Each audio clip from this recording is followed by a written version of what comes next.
Hello everyone, welcome to our YouTube channel. और आज के लेक्चर में हम पढ़ रहे हैं केमिस्ट्री ऑफ फायर।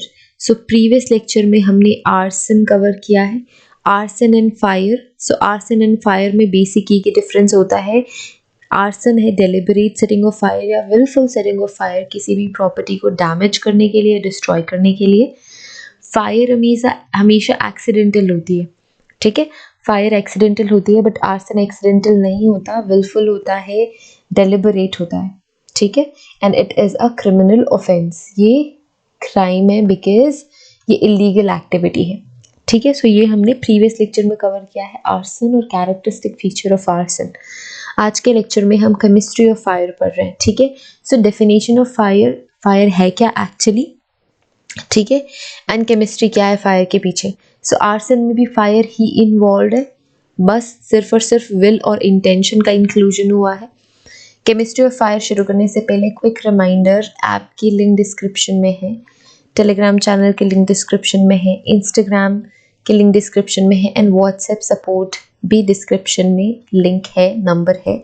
सो कोई भी हेल्प, क्वेरी, क्वेश्चन है तो आप हमें इन सारे सोशल मीडिया हैंडल्स पे कांटेक्ट कर सकते हैं। ऐप उन सभी बच्चों के लिए इंपॉर्टेंट है जो कोई भी कॉम्पिटिटिव एग्जाम की प्रिपरेशन कर रहे हैं एंड एंट्रेंस एग्जाम की प्रिपरेशन कर रहे हैं फॉरेंसिक साइंस में, ठीक है। सो अब लेक्चर हम शुरू कर रहे हैं। लेक्चर मैंने बोला कि हम पहले देखेंगे definition of fire and then फिर हम पढ़ेंगे कि फायर की केमिस्ट्री क्या है। सो अगर हम डिफाइन करना चाहें फायर, सो सिंपल सी डेफिनेशन है कि फायर क्या है। फायर बहुत ही रैपिड ऑक्सीडेशन है, it is a rapid oxidation. So oxidation की प्रोसेस होगी of a material in the exothermic chemical process. ये केमिकल प्रोसेस कौन सी है? एक्सोथर्मिक है। एक्सोथर्मिक क्यों है? क्योंकि एनर्जी रिलीज हो रही है, एनर्जी रिलीज हो रही है, ठीक है, in the form of heat. So इसलिए ये एक्सोथर्मिक प्रोसेस है। केमिकली ये एक्सोथर्मिक प्रोसेस है, ऑक्सीडेशन हो रहा है in the form of combustion, ठीक है। जो क्या रिलीज करता है? हीट रिलीज करेगा, लाइट रिलीज करेगा और रिडक्शन होगा प्रोडक्ट का, ठीक है। प्रोसेस ऑक्सीडेशन की, it is a rapid oxidation, but reduction किसका होगा? प्रोडक्ट का। ये जो भी सब्सटेंस पे फायर लगी हुई है उसकी रिडक्शन होगी।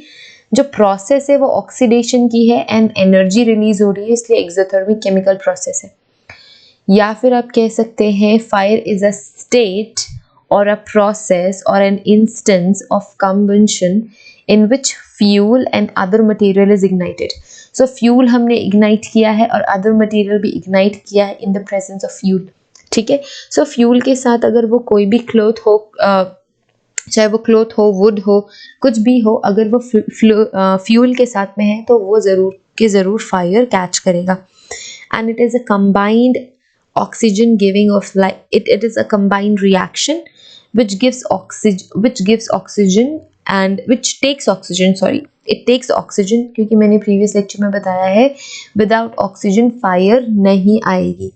So it combines oxygen, it gives off light, heat and flame. So flame हम कह सकते हैं it is a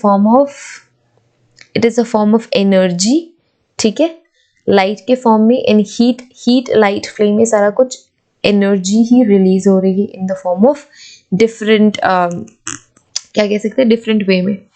so it is fire. अगर हम फायर की केमिस्ट्री देखें तो 3 इंपॉर्टेंट एलिमेंट्स है, तो हम एक ट्राइंगल बना सकते हैं। 3 इंपॉर्टेंट एलिमेंट्स है, एक साइड हम रख सकते हैं हीट या फिर flame, oxygen, heat and fuel, ठीक है।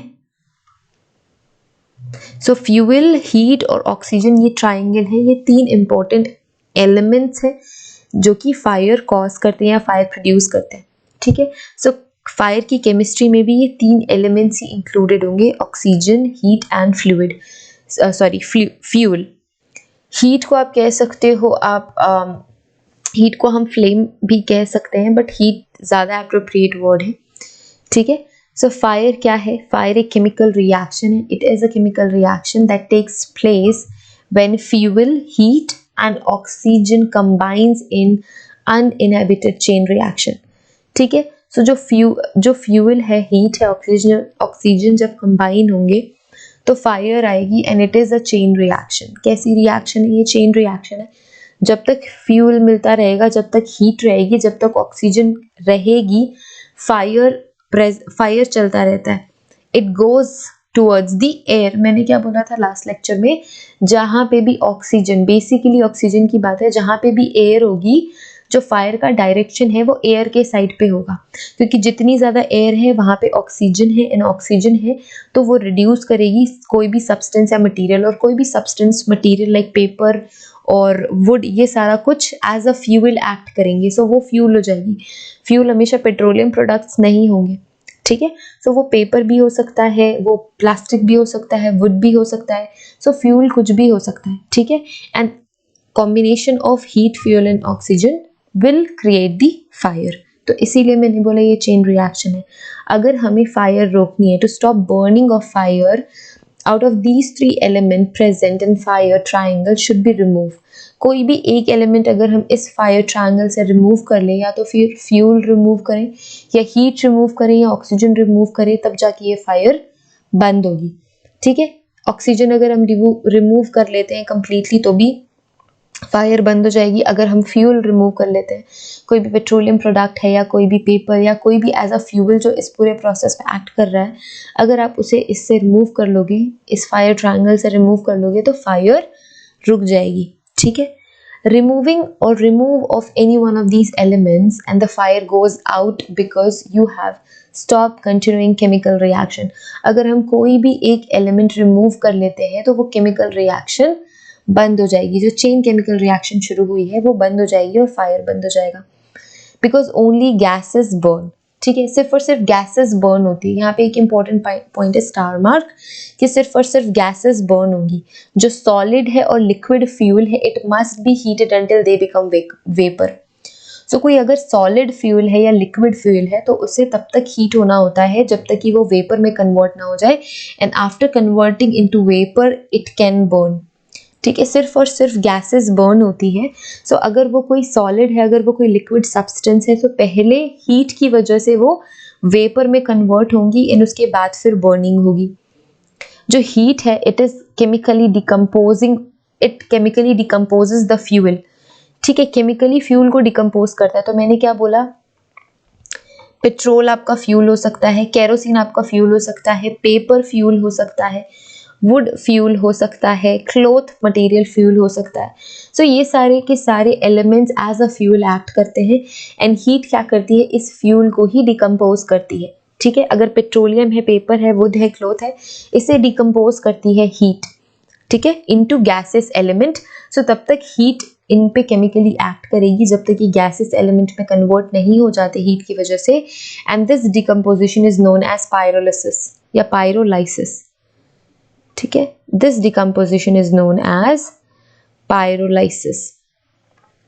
ये डिकम्पोजिशन को हम कहते हैं पायरोलाइसिस, ठीक है। कन्वर्जन ऑफ सॉलिड और लिक्विड का गैसेस फॉर्म में डिकम्पोज होना एंड फिर बर्न होना, सो जो ये डिकम्पोजिशन है इसे हम कहते हैं pyrolysis. For example, when would is heated, अगर कोई लकड़ी है, हम हीट कर रहे हैं इस वुड को, it will be pyrolysed to form hydrogen, oxygen, ethane, methane and methyl alcohol. So अगर हम वुड को हीट करते हैं तो ये कन्वर्ट होगी hydrogen, oxygen, ethane, methane and methyl alcohol में, एंड देन ये प्रोसेस पायरोलिसिस कहलाती है, एंड उसके बाद फिर ये बर्न होते हैं। It is these highly flammable vapour which burn. So जो हाईली फ्लेमेबल वेपर होते हैं वो बहुत ही इंस्टेंटली बर्न करते हैं। Fuel in the vapor form, it is normal state like natural gas, and if it is in form of natural gas, then अगर हमारे पास gas है तो उसे पायरोलाइज करने की जरूरत नहीं होगी। ये पायरोलिसिस वाला स्टेप रिड्यूस हो जाएगा if the fuel is already in the gaseous form. Most fuels are compounds of carbon, hydrogen, oxygen along with the trace mineral matter. So जितने भी फ्यूल्स हैं वो मोस्टली क्या होते हैं, या तो कार्बन है, मेजर पोर्शन कार्बन का है, हाइड्रोजन का है एंड ऑक्सीजन का है, जो कि ट्रेस मटेरियल में मिनरल्स भी प्रेजेंट हो सकते हैं, बट ये बहुत ही स्मॉल अमाउंट होता है। मेजर जो है एलिमेंट्स वो कार्बन, हाइड्रोजन, ऑक्सीजन ही होते हैं, ठीक है। फ्यूल क्या है, जैसे कि मैंने बोला कि fuel is anything that will burn, जो भी बर्न होगा that is fuel. Fuel must be available for ignition. So ignition के लिए फ्यूल ज़रूरी है ना। ट्राइंगल का एक हिस्सा है, अगर हमने फ्यूल रिमूव कर दिया तो फायर खत्म। It may be solid, flammable, liquid or gaseous state. It can be in solid, flammable, liquid and gaseous state. Solids may be wood, cloth or paper. Solid हो सकता है wood, cloth या paper. Example of flammable liquids like kerosene, oil and gasoline. Vapors from paint, gasoline and other flammable materials are considered gaseous. So इनको of course gaseous he consider करेंगे क्योंकि ये nature में भी volatile होते हैं and they create gases. Okay, understanding that these are the invisible potentially dangerous vapor which is surrounding flammable chemicals, and it is really very important. Natural gas and propane are other example of flammable materials. ठीक है, ये gaseous state के flammable materials है, highly flammable है। Next is oxygen. So oxygen क्या है? Oxygen is needed for combustion. बिना oxygen के कंबशन नहीं होगा। अगर आपके पास फ्यूल भी है, अगर आपके पास हीट भी है, बट ऑक्सीजन नहीं है तो आप फायर सेट नहीं कर सकते। Fire uses oxygen to maintain the state of combustion. Burning को मेंटेन करके रखने के लिए oxygen is really very important. And fire also produces smoke and poisonous gases. तो हमने पढ़ा है smoke and poisonous gases. Carbon dioxide important gas, carbon monoxide highly poisonous और अबंडेंट। ठीक है, सो इनका प्रेजेंस भी होता है आपके फायर में। So this is chemistry of fire, definition of fire, and ये सारे एलिमेंट्स होना बहुत ही ज़्यादा ज़रूरी है। Next is heat. ठीक है, हीट क्यों है? अगर आपके पास फ्यूल भी है, अगर आपके पास ऑक्सीजन भी है, बट अगर आपके पास कोई भी इग्निशन पॉइंट नहीं है या हीट नहीं है तो आप फायर सेट नहीं कर सकते। ठीक है, आपके पास पेट्रोल भी है, आपको जो जलाना है वो भी है, ठीक है, पेपर जलाने हैं, बट आपके पास अगर माचिस नहीं है या कोई लाइटर नहीं है तो आप फायर क्रिएट नहीं कर सकते। Combustible materials may catch fire at ignition temperature. So उस ignition temperature को achieve करना होता है। Heat is needed to start a fire. बहुत ज़्यादा important है। कोई भी एक flame, कोई भी एक heat का point ज़रूरी है to start the fire. For many items found in the home, the combustion temperature is 400 to 600 degrees Fahrenheit. Fahrenheit में हमने count किया है, centigrades पे count नहीं किया है। Some items may ignite more easily than others, जैसे कि पेपर्स जल्दी इग्नाइट हो जाते हैं than the others। ठीक है, सो कुछ ऐसे एलिमेंट्स भी होते हैं जो जल्दी इग्नाइट हो जाते हैं, कुछ ऐसे एलिमेंट्स होते हैं it takes time to get ignite, to reach the point of ignition. ठीक है, सो ट्राइंगल हमने बनाया था, ये ट्राइंगल हीट ऑक्सीजन और फ्लेम।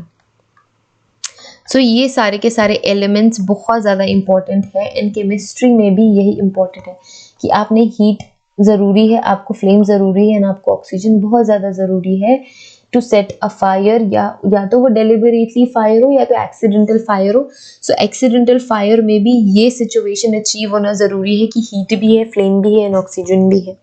ठीक है, so this is it. Thank you so much for watching this video, and if you have any requested topic तो वो आप कमेंट बॉक्स पे पेस्ट कर सकते हो, we will address it, and see you in the next lecture. Have a great day ahead, bye.